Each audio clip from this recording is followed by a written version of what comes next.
오늘 우리에게 주시는 하나님의 말씀 보도록 하겠습니다. 구약 성경 창세기 29장 21절로 35절까지의 말씀입니다. 저와 여러분들이 한 절씩 교독 드리도록 하겠습니다. 창세기 29장 21절로부터의 말씀입니다. 야곱이 라반에게 이르되 내 기한이 찼으니 내 아내를 내게 주소서 내가 그에게 들어가겠나이다. 저녁에 그의 딸 레아를 야곱에게로 데려가매 야곱이 그에게로 들어가니라.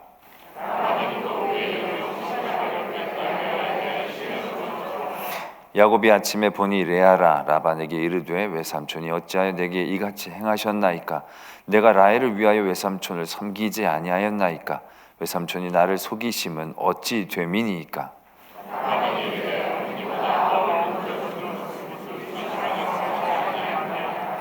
이를 위하여 7일을 채우라. 우리가 그도 내게 주리니 내가 또 나를 7년 동안 섬길지니라.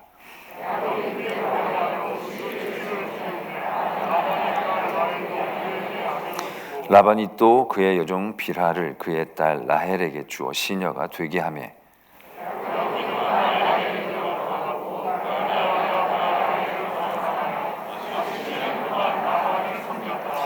여호와께서 레아가 사랑받지 못함을 보시고 그의 태를 여셨으나 라헬은 자녀가 없었더라.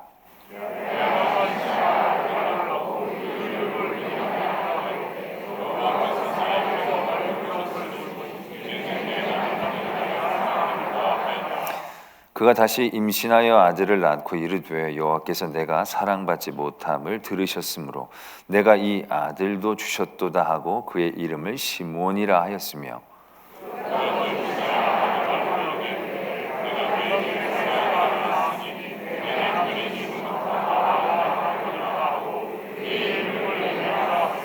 함께요. 그가 또 임신하여 아들을 낳고 이르되 내가 이제는 여호와를 찬송하리로다 하고 이로 말미암아 그가 그의 이름을 유다라 하였고 그의 출산이 멈추었더라. 아멘. 하나님의 말씀입니다. 이 시간 오늘 야곱이 결혼을 하는 그 사건을 오늘 대하게 됩니다. 우리가 잘 알다시피 야곱은 라헬을 좋아했습니다. 그래서 라헬과 결혼하는 조건으로 7년간을 섬기기로 했던 것이죠. 그리고 오늘 말씀에 보면 그 기한이 찼습니다. 7년 동안 무보수이죠. 그러나 그 아내를 얻기 위하여 7년 동안 그 기한을 채우고 결혼을 하는 날이었습니다. 근데 잘 알다시피 레아가 먼저 들어왔죠. 야곱이 그 다음날 아침에 그걸 깨닫고 그 외삼촌에게 항의를 합니다. 그때 외삼촌은 핑계를 대죠. 우리 지역에는 첫째가 둘째가 첫째보다 먼저 가는 건 없다. 그랬으면 먼저 첫째를 알아서 보냈어야죠. 근데 지금 와서 그 얘기를 하는 건 핑계가 되겠죠. 그러니까 네가 7일 동안 결혼식을 온전히 다 한 다음에 또 라헬하고 결혼을 하고 그 다음에 7년 동안 또 이 라헬을 위해서 봉사를 해라. 그렇게 해서 이제 14년 동안을 어떻게 보면 라반은 보수를 지급하지 않고 야곱을 고용하게 되어지는 그러한 이제 사건을 만나게 됩니다. 한마디로 말해서 야곱은 속임을 당했죠. 그러면서 이 사건을 한번 묵묵히 바라보게 됩니다. 우리가 처음에 이제 떠오르게 되어지는 이 사건에 대한 의미라고 한다면 속임을 당한 야곱이라는 자체가 그렇게 생소하지 않습니다. 왜냐하면 야곱이 원래 이름이 속이는 자였으니까 또 그 이전에도 야곱이 많이 속여왔으니까 솔직히 속인 건 딱 한 번이지만 그 이전에 장자권을 다 팥죽 한 그릇에 산 것도 어떻게 보면 거래가 성립이 되지 않은 건데 그 상황을 이용해서 큰 어떻게 보면 말도 안 되는 이득을 취하게 된 거죠. 어떻게 보면 제대로 된 거래를 하지 않은 것이니까 속였다라고도 얘기할 수 있겠죠. 그런 어떤 속이는 그런 그의 삶이 있었기 때문에 결국 야곱도 이렇게 속임을 당하는구나. 그래서 야곱이 행한 잘못에 대한 어떠한 대가로 이러한 일들을 당하는 것이 아닌가라는 생각들을 우리가 쉽게 할 수 있죠. 저도 이 사건을 보면서 늘 그런 야곱이 속였던 사람이니까 이런 일도 당하는구나, 어떻게 보면 자업자득이구나, 이렇게 뭐 해석을 하기도 하고, 또 어떻게 보면 야곱을 우리가 어떻게 보면 좀 질책하기도 하죠. 왜냐하면 뭘 어떻게 했길래 사랑하는 여인을 그렇게 못 알아볼 수가 있냐는 거죠.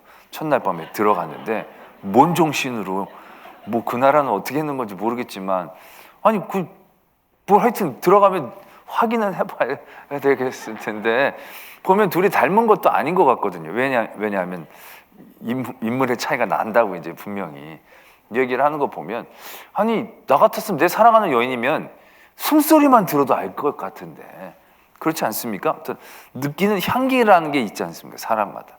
그렇게 7년 동안 7년을 수일처럼 여기면서 사랑했다는 건 뭐 마음만 하진 않았겠죠. 같이 뭐 늘 얘기도 좀 하고 가까이서 늘 뭐 그랬겠죠. 그런 모든 아주 깊은 어떤 그런 사귐의 관계들이 7년 동안이나 연애한 건데, 말하자면. 그런데 그날 밤에 그걸 못 알아봐? 이게 진짜 말도 안 되는 거죠. 그렇기 때문에 야곱이 자업자득이다, 이거 뭐 지가 어떻게 할 수가 없는 거지 라고 평가를 내릴 수도 있는 그러한 사건입니다. 그러나 다시 한번 이 사건을 가만히 들어보면 야곱이 이렇게 속임을 당하게 되어지는 이유가 있습니다. 두 가지 이유가 있습니다. 첫 번째 이유는 말하자면 야곱이 성실했던 거죠. 야곱이 일을 잘했던 겁니다. 야곱이 일을 잘 못하고 라반에게 그렇게 마음이 안 들었으면 아마 큰 딸까지 줄 생각 안 했을 것이죠. 저거 뭐 어떻게든지 빨리 둘째로 해결을 보든지 뭐 어쨌든지 아마 그렇게 생각을 했을 것입니다. 그런데 그 뒤로도 보면 야곱이 라반의 재물을 굉장히 많이 불렸거든요. 굉장히 야곱이 일을 잘했다는 겁니다. 그러니까 라반에게 있어서도 야곱이 굉장히 탐이 났던 거죠. 그러니까 야곱을 어떻게든 더 얽어매려고 하는 그러한 마음들이 이 라반에게 생겨났던 겁니다. 그러니까 이 야곱이 이렇게 속임을 당하게 된 원인 제공이 성실함이라는 거죠. 아주 일을 잘하는 성실함과 어떻게 보면 탁월함이 있을 수 있는 거죠. 그래서 이 라반이 그렇게 속이라고 했던 거죠. 그리고 나서도 네가 7년을 더 말하자면 얽어맬 수 있는 상황이니까. 또 야곱이 이렇게 속을 수 있었던 두 번째 이유를 들라고 한다면 그건 사랑일 것입니다. 라헬을 향한 아주 뜨겁고 열정적인 사랑. 그래서 수일처럼 여기면서 그 일들을 너무 즐거워했던 그 마음을 너무 잘 아니까 이 라반에게 있어서는 첫째를 먼저 보내고 그 다음에 둘째를 그 다음에 해도 충분히 승산이 있겠다. 야곱이 나 더는 못하겠습니다. 나 이거 안 합니다. 그날 레아 데리고 가겠습니다. 뭐 이렇게 나오지 않을 거라는 확신이 분명히 있었던 거죠. 라헬을 사랑하는 그 마음을 라반도 분명히 알 수 있었을 터이니까. 어떻게 보면 야곱이 이렇게 속임을 당한 이유는 야곱의 선의에서부터 시작했다라는 것입니다. 성실과 사랑이라는 선의로부터 시작이 되었다라고 얘기해도 과언이 아닐 것입니다. 이 두 가지 중에 하나만 없어도 라반은 야곱을 속이려고 하지 않았을 것입니다. 그런데 야곱에게는 그러한 선의가 있었다는 거죠. 야곱 그 외삼촌 라반을 위한 충성과 헌신들, 그 일들을 잘하고자 하는 성실함과 탁월함들, 또 그 둘째 라헬을 너무너무 사랑하는 그 사랑의 마음이 있었기 때문에 어떻게 보면 사랑의 눈이 멀어 첫째 날도 그냥 라헬을 얻는 그런 기쁨으로 잘 확인해보지도 못하고 이제 그런 일들을 이제 야곱이 행했다는 거죠. 그럼 제 마음에 그런 마음이 드는 겁니다. 아니 왜 속임당한 야곱이 여기서 책망을 받아야 되는가? 우리 마음 가운데서라도 그 전에 사기를 많이 쳤기 때문에 당했다, 뭐 그럴 수도 있겠지만 솔직히 야곱이 그가 속임을 통하여 그 속임에 대한 대가를 치렀다라고 얘기한다면 지금 이 상황 자체가 충분한 대가를 치른 상황이라고 얘기해도 과언이 아닐 겁니다. 왜냐하면 다 잃었거든요. 야곱은 그가 속였지만 속여서 얻은 게 하나도 없거든요. 오히려 속인 것 때문에 형에게 미움을 받고 생명의 위협을 받고 쫓겨날 수밖에, 도망칠 수밖에 없는, 다 호롤단신 도망쳐서 주인집의 아들이 아니라 외삼촌의 종으로 살아야 되는 그런 상황으로 이미 야곱은 전락한 것이나 다름이 없거든요.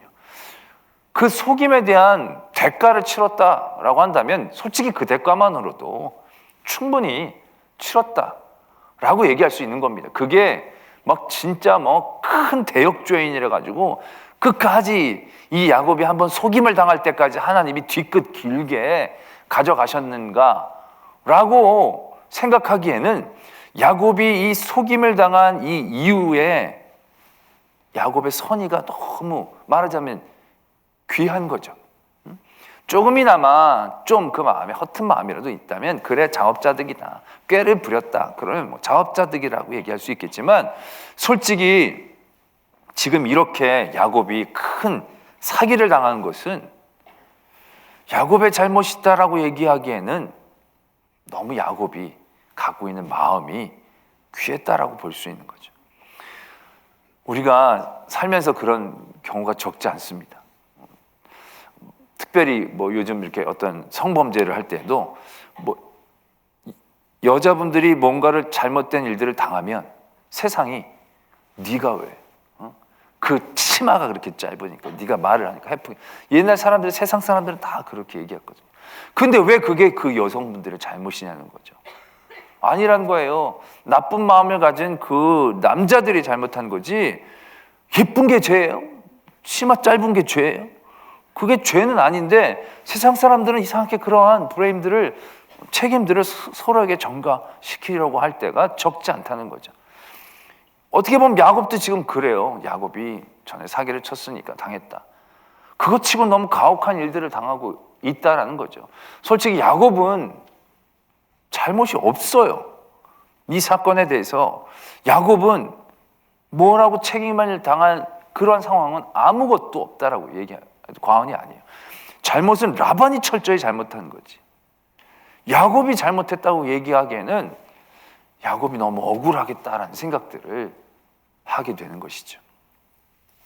오늘 야곱은 어떠한 과정들이 있었는지 모르겠지만 베델에서 하나님을 만나고 난 다음에 솔직히 야곱의 삶은 그 이전과는 많이 생각하는 게 달라졌다라는 것들을 느껴야 되는 대목이다라고 생각을 합니다. 그는 정말로 성실하게 선의를 가지고 최선을 다해 라헬과 결혼을 하기 위해 애썼을 뿐입니다. 그러나 라반이라는 존재가 그 모든 선의를 악으로 바꾸고 있다는 얘기죠. 그 모든 다윗이 갖고 있는 선한 것들을 자기의 유익함을 위해 철저히 이용하고 있다는 것이죠. 그 이용함 가운데에 다윗이 당하고 있다라는 것을 우리는 분명히 바라볼 수 있어야 한다는 것이죠. 그러면서 우리는 이런 상황들을 한번 잘 이해를 해야 합니다. 우리도 이 세상을 살면서 하나님을 믿는 사람으로서 선의를 가지고 여러 가지 일들을 대하려고 합니다. 근데 세상은 그 선의를 선의로만 받지를 않는 것이죠. 우리가 정말로 사람을 믿고 신뢰함으로 선의를 가지고 그 일들을 행할 때 세상은 다 라반처럼 변하게 되는 걸 적지 않게 경험을 합니다. 우리가 믿음의 사람으로서 모든 사람들을 잘 섬기고 도우려고 했던 선의들, 그런 세상은 그것을 자기의 유익함으로 끊임없이 이용하는 거죠. 그것으로 우리를 속입니다. 그러면서 세상은 그렇게 얘기하려고 합니다.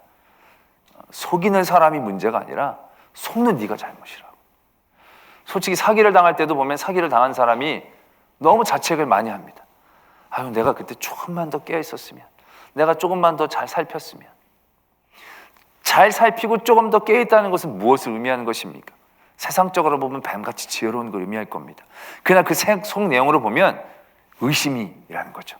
끊임없이 그들을 의심하고 확인하고 체크하는 그런 마음들이라는 거죠. 그걸 세상은 지혜라고 얘기하는 거죠. 그러나 하나님의 사람들에게서는 그것들을 신뢰, 믿음 이렇게 얘기할 수 있는 거죠. 그러한 신의를 가지고 했던 것들이 세상 사람들에게 그렇게 이용을 당하고 나면 되게 미련하고 어리석고 내가 잘못한 것처럼 생각을 하게 됩니다. 그러나 과연 속임을 당한 사람이 잘못입니까? 물론 사기를 당할 때 사기를 당하는 사람들이 갖고 있는 욕심이라는 게 있죠. 그 욕심 때문에 눈이 멀어 사기를 당하는 경우들이 적지 않습니다. 그런 경우에는 분명히 자기에게 책임이 있겠죠. 근데 그게 아니라 정말로 선의를 가지고 대하게 되었을 때, 신뢰함을 가지고 그를 믿게 되었을 때에도 세상은 그걸 이제 네가 미련해서, 속임을 당한 네가 미련해서 라고 얘기하죠. 그러면서 우리에게 그 선의를 버릴 것을 강요하는 게 세상이다라는 것을 깨달을 때가 있습니다. 그 선의를 버려야 돼. 너도 똑같이 생각해야 돼. 세상 사람처럼 또 당하지 않으려면 똑같이 그렇게 지혜롭게 아주 사악한 생각을 가지고 있어야 돼 라는 것들을 어떻게 보면 암암리에 우리에게 주입할 때가 적지 않다는 거죠. 그래서 우리가 선의를 베풀며 일종의 배신을 당하고 나면 그 학습에 의해서 우리의 선의가 상처를 받는 그런 아픔들을 가질 때가 적지 않다는 거죠. 믿음의 사람들이 그런 거 적지 않게 당합니다. 저도 보면 이렇게 여러 도와달라고 하는 분들을 정말로 그 얘기를 성심성의껏 해서 도와드리고 나면 어떤 분들은 정말로 감사하고 그 도움에 대하여 많은 하나님의 은혜로 나타나는 경우들이 있지만 나중에 알고 보면 여기저기 다 도움의 손길을 해가지고 자기 혼자 이득을 취하고 그러고 나서도 나중에는 적다고 불평도 하고 그런 얘기를 듣게 되면 그 다음부터 참 돕고 싶을 마음이 싹 사라질 때가 한두 번이 아니죠. 그러나 그런 모든 삶의 자리에서 우리들은 분명히 깨어 있어야 한다는 것이죠. 결국 이 세상은 누구의 법칙대로 돌아가느냐라는 것이죠. 누구의 방법대로 이 세상이 돌아가느냐를 우리는 분명히 알 수 있어야 한다는 것입니다. 세상은 세상의 이치와 세상의 방법으로 돌아가는 것 같이 보입니다. 단기적으로는요. 단기적으로 보면 오늘 라반은 굉장한 성공을 얻은 거예요. 왜요? 자기 딸 둘을 보내면서 14년 동안이나 아주 우수한 인력을 무료로, 말하자면 무료로 확보하고 그의 입속을 채우고 그 뒤로 보면 라반이 꽤 부자가 되어지는 그런 어떤 이득을 그가 취한 것으로 되게 보여지겠죠. 그러나 이 일 후에 야곱은 어떻게 행하고 있는지를 봐야 합니다. 야곱은 그 다음에 또 7년을 하면 라헬까지 주고 그 둘 다 데리고 살아라, 이제 그렇게 얘기를 하죠. 그랬더니 야곱이 그대로 하였다 이렇게 말씀이 적혀져 있습니다. 근데 원래 야곱의 성격은 그대로 하는 성격이 아니거든요. 뭔가 오면 그걸 악착같이 바꾸고 더 자기에게 유익한 쪽으로 애쓰는 그런 스타일이거든요. 그대로 받는 스타일은 어떻게 보면 요셉의 스타일이고 야곱의 스타일은 그렇지 않거든요. 그 모든 일들을 싸워서 극복해 나가는 어떠한 그러한 스타일이에요. 그러니까 분명히 야곱에게 외삼촌이 7년 더 하고 그럼 라헬까지 하면 되지 않느냐. 그럼 야곱은 어떻게 보면 그 자리에서 보다 더 자기의 유익을 취하기 위한 행동들을 취할 수 있다는 거죠. 삼촌, 원래 1+1은 하나 one get by one 하면 그건 50% DC를 해줘야 되는 겁니다.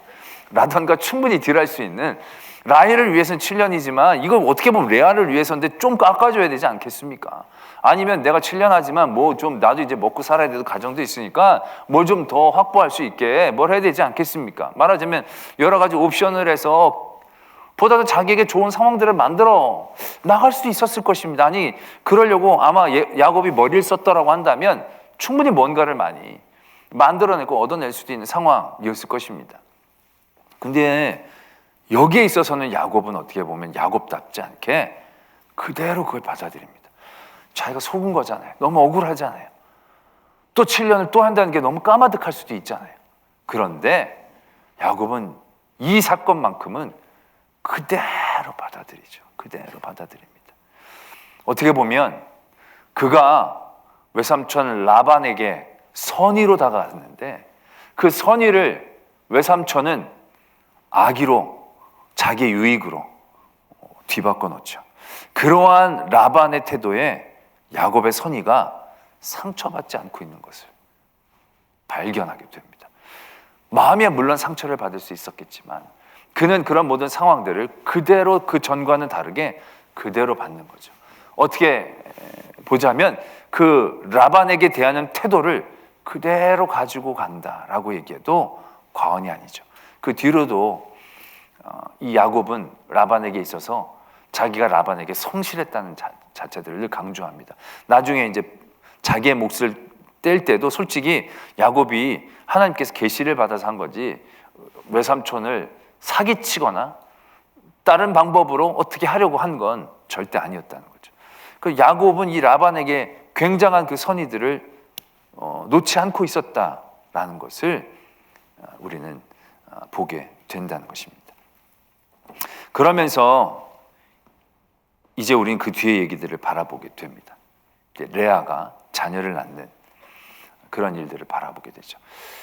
어떻게 보면 레아는 야곱이 속아서 결혼한 사람에 가깝습니다. 어떻게 보면 모르고 싶은 존재일 수도 있을 것입니다. 그러나 야곱은 그 모든 그의 선의가 악의로 다가온 그런 모든 상황들을 다시금 선으로 봤습니다. 선으로 그 모든 일들을 최선을 다하죠. 어떻게 보면 레아에게 7일을 했다는 것은 그 혼인을 온전히 인정하는 것을 의미한다고 합니다. 그러니까 7일 동안에 그 혼례잔치를 취하지 않으면 그 여인은 제대로 사랑을 받지 못하는 것으로 인정이 되는 거죠. 그러니까 그 7일을 온전히 보냅니다. 어떻게 보면 진짜 화가 올라올 수도 있잖아요. 너무 분이 생길 수도 있잖아요. 그러니까 어떻게든 그 표현을 라반에게는 못한다 할지라도 레아에게는 분명히 할 수 있었을 것입니다. 그러나 그런 모든 일들을 최대한 자제하는 것을 보게 되는 거죠. 그러면서 레아가 자기가 남편을 받아야 될 몫을 충분히 받고 있는 것입니다. 아이를 낳을 수 있었다는 그 기회를 꾸준히 제공받고 있었다는 것은 이 야곱이 레아를 차별하지 않았다는 것을 의미하고 있는 거죠. 물론 감정적으로는 레아가 분명히 느꼈겠죠. 그러나 그가 해야 할 모든 도리들을 놓지 않고 있었다는 사실들을 우리는 발견할 수 있게 되는 거죠. 그러면서 어떻게 됩니까? 이 레아가 결과적으로는 야곱의 12명의 아들 중에서 6명의 아들을 출산하는 아내가 되는 것입니다. 이스라엘 민족의 지파의 반을 이 레아의 자손들이 채우는 그러한 은혜가 있었다는 것을 우리는 발견하게 되는 거죠. 야곱이 선의로 다가갔던 것이 세상의 악한 것들을 통하여 그에게 말하자면 사기당함으로 악으로 돌아왔습니다. 그러나 그럼에도 불구하고 이 야곱은 그 선을 내려놓지를 않은 거죠. 그 선의를 내려놓지 않은 겁니다. 그 모든 일들 가운데에서도 그의 마음을 내려놓지 않고 그것들을 다 받아들입니다.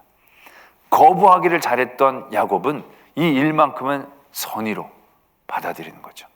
그럴 때 하나님께서는 결국 그 레아를 통해서 야곱에게 은혜를 베풀어 주시죠. 또 레아의 편에서도 그렇습니다. 레아의 편에서도 이건 얼마나 어떻게 보면 기분이 좋지 않은 부끄럽고 창피하고 화나는 일이 될 수밖에 없는 거죠. 자기가 말하자면 동생을 좋아해서 동생하고 결혼하려고 했는데 자기도 말하자면 속이는데 일조를 하게 되는 상황에 있는 거잖아요. 그러니까 자기의 마음도 한 여인으로서도 얼마나 이게 자존심 상하는 그러한 일들이 되겠습니까? 그래서 그 아들들의 이름을 보면 그 레아의 한이 그대로 묻어 있지 않습니까? 큰 아들의 이름은 원어적으로는 보라 아들이라 라는 이름을 갖고 있다고 합니다. 그러니까 그 아들을 낳음으로 하나님이 나를 여전히 바라보고 계시는 위로를 다시금 깨닫는 거죠. 또 그가 둘째 아들을 낳았을 때 그는 들으심, 하나님이 나의 이 원통함을 들으셨도다. 세 번째 레위를 낳았을 때는 연합하심, 이제 남편이 나를 무시하지 않고 나와 하나가 되시겠구나 라고 얘기를 하죠. 네 번째 아들을 낳았을 때 유다는 찬송이라는 거예요. 찬송. 이제 그의 삶의 여러 원한들이 조금씩 해소가 되면서 드디어 이제 하나님을 찬송하는 그런 자리에까지 이 레아가 나가는 것이죠. 어떻게 보면 레아도 굉장히 이런 사건의 피해자라면 피해자이지만 그 자리에서도 레아에겐 솔직히 선택권이 없다 할지라도 하나님은 그 레아를 통해서 하나님의 선의를, 하나님의 선하심을 보여주고 계시는 것을 오늘 우리는 이 사건에서 발견하게 되어진다는 거죠. 라반은 자기의 유익함에 야곱을 이용하는 악의를 내보입니다. 그러나 그럼에도 불구하고 야곱은 선의로 다가갑니다. 어떻게 보면 이 선이란 그가 갖고 있는 성격에서 나오는 선이라고 얘기하기 어려운 거죠. 왜냐하면 야곱의 본성은 그런 본성은 아니었으니까. 그러나 베델에서 하나님을 만난 다음에 야곱의 삶의 자리에서는 분명한 이러한 변화가 있었을 것입니다. 이러한 모든 선의에 있어서 야곱이 생각하는 마음의 중심들은 분명히 이 일들에게서 하나님을 의지하는 마음들을 그는 분명히 붙잡고 있었을 것입니다. 라반을 속일 생각을 했더라면 이미 벌써 시작했을 것입니다. 그러나 그는 하나님 앞에서의 그 은혜를 입은 사람이었기 때문에 그 하나님 앞에서의 선의를 내려놓지 않고 있었을 때에 결국 짧은 단기적으로는 라반이 성공하고 승리한 것처럼 보이지만 결국 그 모든 삶의 주관은 세상의 법칙으로 되어지는 게 아니라는 거죠. 세상의 지혜로 되어지는 게 아니라는 거죠. 긴 호흡에서 결국 하나님의 역사와 주관 가운데에서 그 일들이 이루어지는 것을 오늘 우리는 이 사건을 통해서 보게 되어진다는 거죠. 야곱이 어떻습니까? 야곱이 그의 삶의 자리에서 그의 단기적인 생각으로 그가 그 유익을 얻기 위해서 얼마나 인간적인 노력들을 그가 씁니까? 그러나 그의 단기적인 그의 유익을 위한 인간적인 노력들이 어떠한 결과로 나타났는지 야곱은 그걸 뼈저리게 경험을 하는 거죠. 그러면서 그 모든 삶의 자리에서 결국 나의 주관자 되어주시고 나를 이끌어주시고 내게 계획한 모든 일들을 이루기까지 나를 떠나지 아니하신다는 그 하나님 앞에서의 자기의 하나님을 향한 선의, 그것을 붙잡고 나갔을 때 결국 우리는 그 유명한 말씀이 이루어지는 것을 보는 거죠. 하나님을 믿는 모든 성도들에게 모든 일들은 협력하여 선으로 나타나게 되어진다는 것이죠. 야곱은 속은 겁니다. 당한 겁니다. 그래서 레아를 얻은 겁니다. 그러나 그가 그런 모든 일들 가운데에 그의 선의를 내려놓지 않고 그 하나님의 뜻에 대해서 묵묵히 깨어있을 때 하나님은 야곱에게 레아를 통하여 6명의 아들을 주시는 하나님의 역사를 이루시는 그런 일들을 오늘 우리는 바라보게 되어지는 거죠. 결국 라반이 이긴 것 같지만 결국 라반은 이긴 것이 아닙니다. 라반의 모든 그런 악의를 통해서 하나님은 또 다른 하나님의 선을 이루고 계시는 것을 우리는 분명히 신뢰할 수 있어야 한다는 것입니다. 우리의 모든 삶의 자리에서도 그렇습니다. 늘 우리가 원하는 일들이 있죠. 원하는 바들이 있습니다. 그것을 우리는 최선이라고 얘기할 때가 많이 있습니다. 내가 생각하는 최선들은 이렇게 하고 이렇게 하고 이렇게 하는 것이 될 때가 많이 있죠.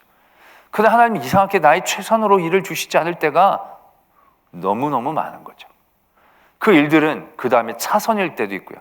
차선이면 다행이게요. 차선도 아닌 내가 전혀 생각하지도 못했던 동떨어진 곳에서의 일들이 되어질 때도 적지 않습니다.